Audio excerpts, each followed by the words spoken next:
When The Legend of Zelda: Ocarina of Time was released, it was regarded as one of the biggest advancements in the gaming industry when it came to the jump to 3D graphics. It became a cherished title for fans of the series and is still regarded as one of the greatest games in this day and age. So when did I first adventure into this version of Hyrule?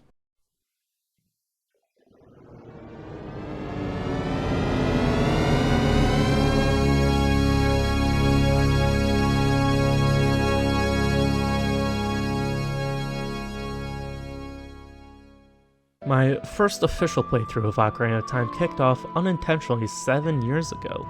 The exact time frame that our hero Link journeys back and forth between in order to stop Ganondorf from taking over the Kingdom of Hyrule. Ocarina of Time is simple yet complex at the same time, requiring a little bit of out-of-the-box problem-solving skills that my friends and I like to call Zelda brain, in which you have to stop thinking of solutions traditionally and think about how the game wants you to solve it. And even then, as someone who is used to traditional camera movements in games nowadays, most of my troubles, especially in combat, were due to the wonky camera movements. 7 years ago, I had to rely on a friend to help me defeat foes, such as Dark Link, Twin Rova, and even Ganondorf, as my skills were so inferior that I was unable to beat them myself. So while I did play the majority of the game, these fights were not won by my own hands. I was ashamed.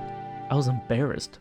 My reputation as a gamer was tarnished, and it's my duty to fix that. That brings us to the present. December 11th, 2023. I started up stream and decided that I wanted to play a Legend of Zelda game. Nothing intense like Breath of the Wild or Tears of the Kingdom, but familiar enough where I didn't want to spend so much time in one area. I wanted a game where I could just sit back and bask in the world laid out to me, and leisurely save the kingdom from destruction. That brought me to Ocarina of Time. As it was 7 years ago, Ocarina of Time wasn't necessarily fresh in my mind. I would be able to recognize locations and puzzles, but it wouldn't come to me in an instant. And now, I have no friends to hold my hand.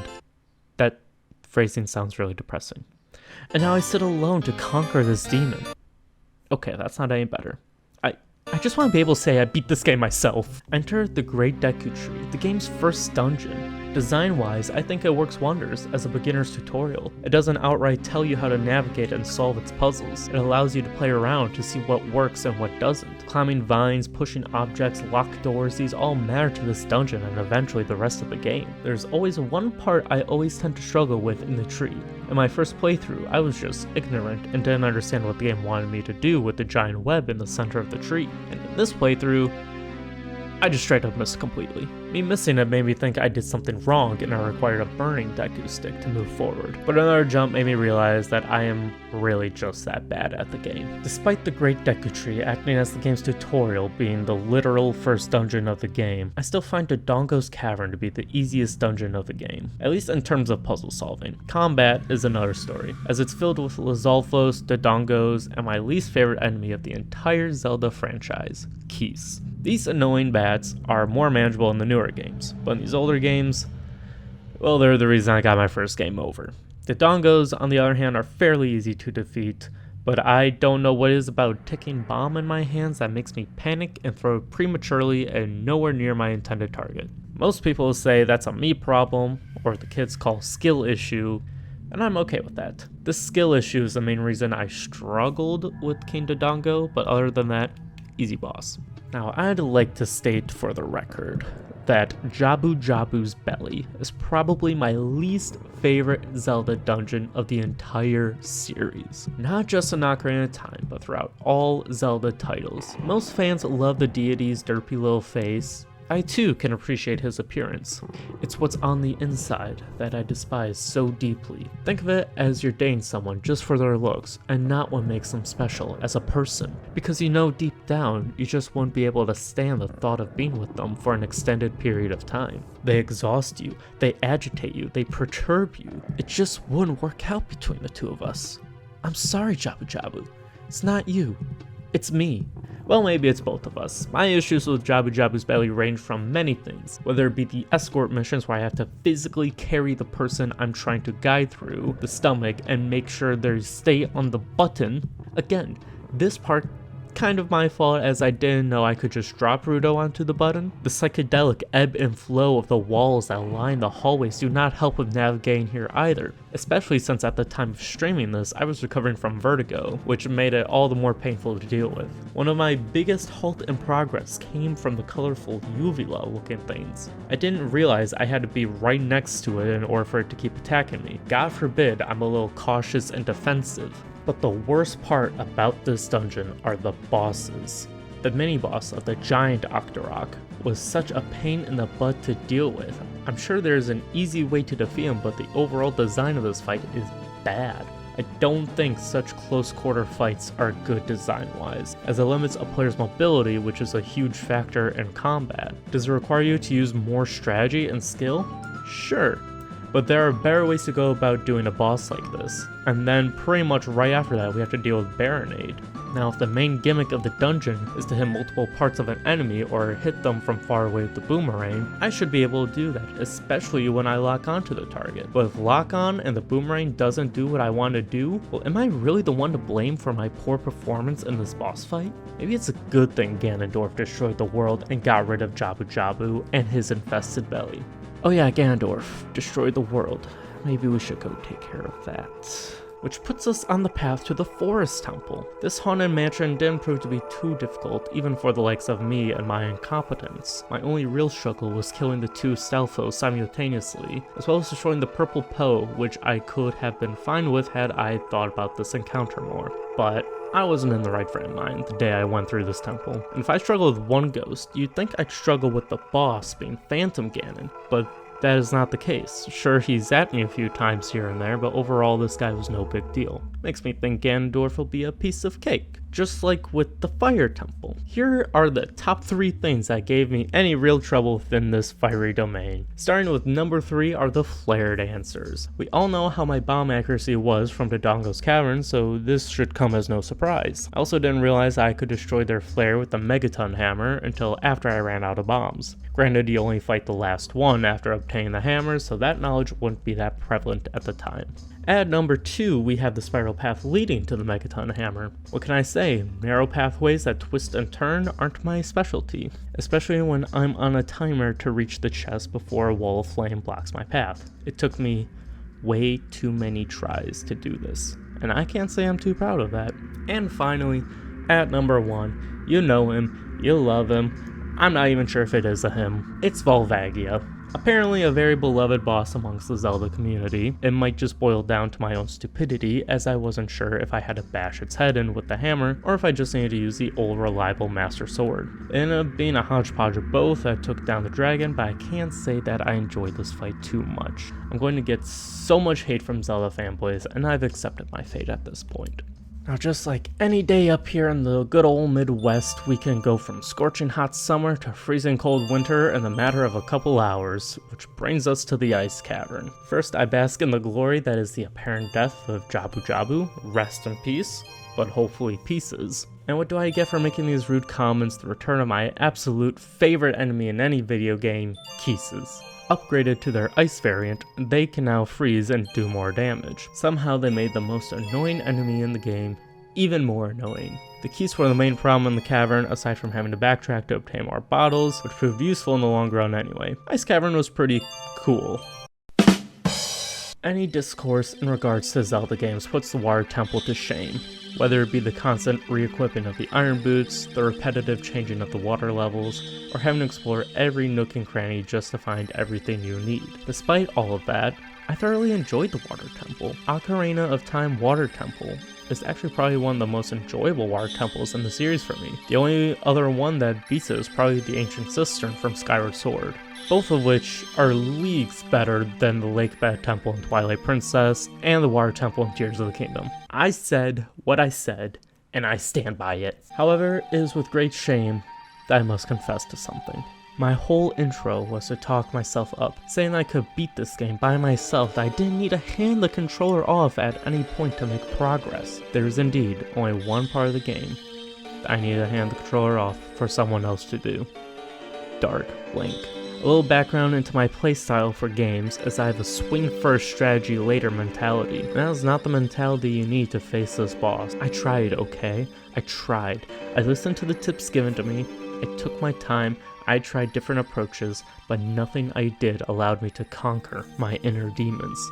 This video is just turning into an allegory for depression at this point. Spoilers for the rest of the video, but this is literally the only time I requested assistance for a controller takeover. The rest of the game, I was in control. Is it poetic that I could not defeat myself? Maybe. However, I will be able to defeat Dark Link one day, but today is not that day. Oh, I was also trash-talking Morpha for the longest time and ended up getting my clocks cleaned by it. I guess I deserve that for all the trash talk I did to poor Jabu, and for not being able to defeat Dark Link myself. We'll put that behind us now because we have reached the best parts of the game, in my opinion at least.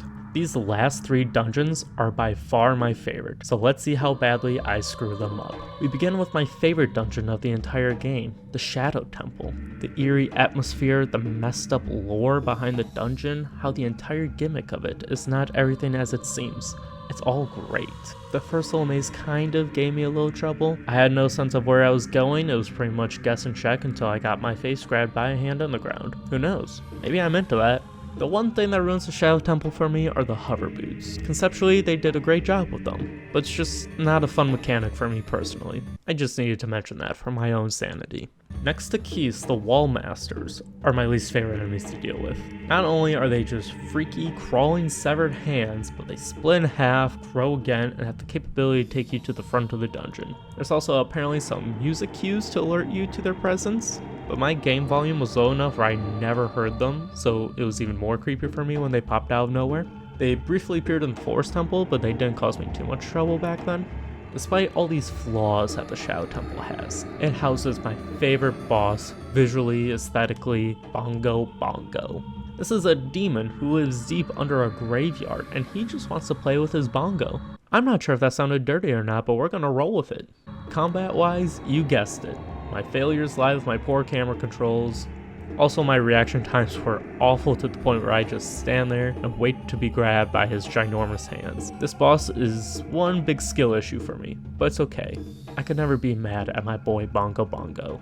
He's no Jabu. All my friends who have played Zelda claim that this next temple is their favorite within Ocarina of Time. The Spirit Gerudo Fortress. I'll be frank. I am awful with stealth missions. Remember during the Dark Link segment, I mentioned how I'm a swing first, think later kind of player? That goes for exploration as well. Never really realized that I'm on a stealth mission until the point where I get captured and thrown into a prison cell, again, and again, and again, and again. I really had no major issues regarding the Spirit Temple. I think the only part I really struggled with was the floating things that mirrored your movement, that could only be killed by the rings of fire. And just now writing this, do I understand why they mirror your movement. I think a big reason why I like these last few temples is that they're simple. I won't say easy because obviously I struggle with them at times, but I wasn't too stuck on one particular part for any point in time. Every aspect of exploration, puzzle, and combat were fun in these last few temples. However, each of these elements gave me some type of struggle at one point or another during my playthrough, 2 of which ended up being back-to-back issues. The slime brick walls that led to the room with the boss key, and then the room with the boss key, both gave me so much trouble, one of which I was very impatient in climbing, the other I just didn't realize there was an eye to shoot behind one of the doors. And then the combat. Probably the biggest threat amongst enemies in the game are the Iron Knuckle enemies. Surprisingly, I didn't struggle with the one as Child Link too badly. Did I die? Yes, but as Adult Link, I was trying to conserve as much health as I had in order to make the Twin Rova fight easier, which ended up being more problematic because the more I tried, the more impatient and irritated I got when I kept getting knocked down. But eventually, I persevered. And then I was able to confront Twin Rova. And when I say persevere, I meant it. As I just mentioned, I get pretty impatient and irritated with games, and 7 years ago, that rings true with Twin Rova. I was unable to do it just because of the time it takes to charge up the mirror shield and then aim properly at the correct twin. But that was 7 years ago. Now, I'm even more impatient and even more irritated. What I've also gained is more determination, as I was able to conquer the 2 girls with 1 shield. These are the jokes you guys get when I delay a video for so long, and for that, I'm not sorry. But it's okay, because we have reached the finale of Ganon's castle, a hub of mini dungeons reflective of the temples that came before. The forest barrier had a perfect balance of obnoxious mechanics that I wish they had left behind, but was easy overall. The spirit barrier took some time to get, but nothing really held me back too much. The water barrier was guarded by ice puzzles, not water puzzles, which I'm half disappointed in. While I don't mind ice puzzles, I would prefer to have water ones that represented the temple, but that's just a personal gripe. The puzzles leading to the light barrier were a joke, and we don't talk about the shadow room.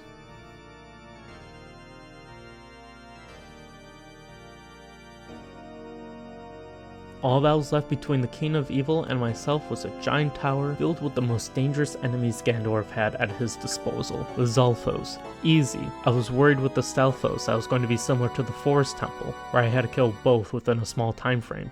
But it wasn't, so easy. And finally we had 2 Iron Knuckles, the enemy that I struggled with so much in the Spirit Temple. Yet, here, I was able to dispatch both of them without taking any damage. You see, I'm able to learn and improve my skills the second time around. So come at me, Dark Link. I am ready for you now. But now, we've reached Ganondorf. Yep, we've reached him, alright. Just after this long, tedious climb. After the fight gets started, we have ourselves a little tennis match with a ball of energy, which for an evil warlock who masters the magic and took over an entire kingdom, the fact that this is his only attack is kind of just sad. Regardless, it takes me a little while before realizing that after he gets struck with his own magic, that I have to retaliate with the arrows of light, because I thought those were safe for later in the fight, if I'm being honest. But we eventually get there, and Ganondorf goes down, along with his entire castle. I don't know how that happened, but let's roll with it. Clearing the fallen castle, we have one final fight.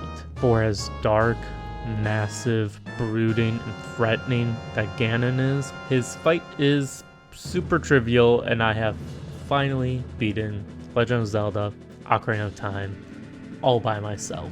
This may seem like such an inconsequential achievement for most, as I mentioned, it's a game near and dear to many people's hearts.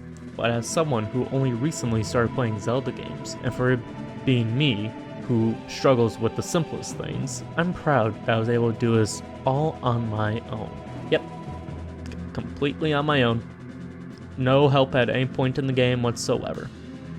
I could have just not mentioned this part and make myself seem like some hero from the ashes after struggling so much with portions of the game. But no, I'm an honest guy.